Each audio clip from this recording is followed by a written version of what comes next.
What they do, what it is, it's Orion, aka Brass Balls. It's been a minute, but here we are with another deep dive tape stash.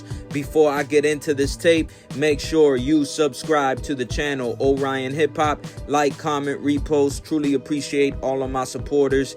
This is what we doing right now. Get your scuba gear ready. We gonna take a dip off the dock and jump right into the ocean. And I'm talking about Take It Personal by Gangstarr. It's the year 1992. This is one of the singles off of their third album, Daily Operation.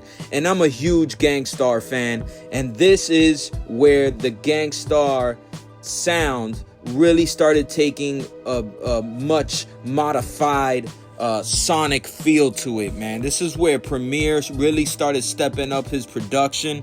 And we would later get the classic that is Hard to Earn and then Moment of Truth, which to me are the pinnacle of what is the Gangstarr sound. But I will say there are a lot of people that hold the Daily Operation album near and dear to their hearts. Take It Personal, being one of the singles, did have a video. The video was pretty fly and it followed the aesthetic of the motif that they were going for in Daily Operation, where it kind of looked like they were up in some like legal offices with typewriters and all that shit. I'm not gonna give away the samples on this one or the songs or the samples in the B-side. Some are more noticeable than others because as a huge Gangstarr fan, I'll never forget that interlude on Moment of Truth where Premier was just like, you snitch it, if you snitch it, you violate it for real, straight up and down, and I can't do that, you know what I'm saying, as a disciple of the Premier guru sound.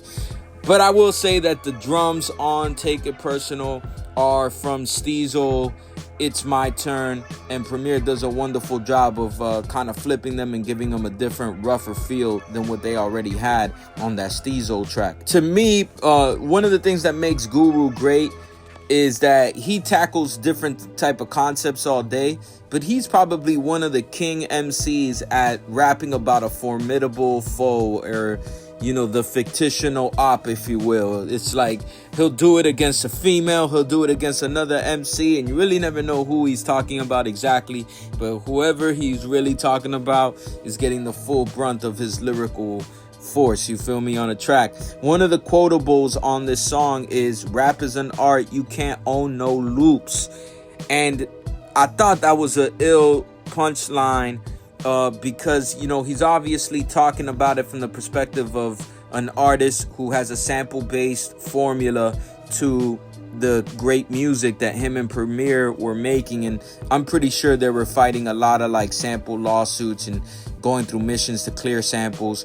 That line, "Rap is an art, you can't own no loops," would later on be used by DJ Slice when he produced for Society on a track called "Rap is an Art" off of Society's Yes Indeed. If you're from Miami, you know that's a hip-hop classic right there, and "Rap is an Art" is one of the stellar tracks off of that album from Society, Yes Indeed. Recently, and by recently I would say within the last year or so, Tash of the Alcoholics released a track called Shoe Fits, and it actually has the same sample that Premier used on Take It Personal, which is the Desperate Desmond sample. Once again, y'all can look it up yourselves in the YouTube description box. I'll put a link to the who sampled and let them sample snitch, you feel me? On the B side for this is DWYCK. Now, DWYCK would later on come out on Hard to Earn. It wasn't on Daily Operation, but they released it as a single and even had a video for it as well. The video was dope, real colorful, and definitely a departure from the video aesthetic that they did for Take It Personal. Now, with DWYCK, definitely has that summer vibe to it, so it makes perfect sense why they chose to do it in the docks. And it's interesting that they would later on put it on the Hard to Earn when that album wouldn't come out until 1994. Of course, DWYCK has the infamous drum break from Synthetic Substitution. You can never go wrong with that. And it's got a whole slew of other samples. And once again, I'm not going to get into it, but I'm going to put the link for the Who Sampled page so y'all can check it out.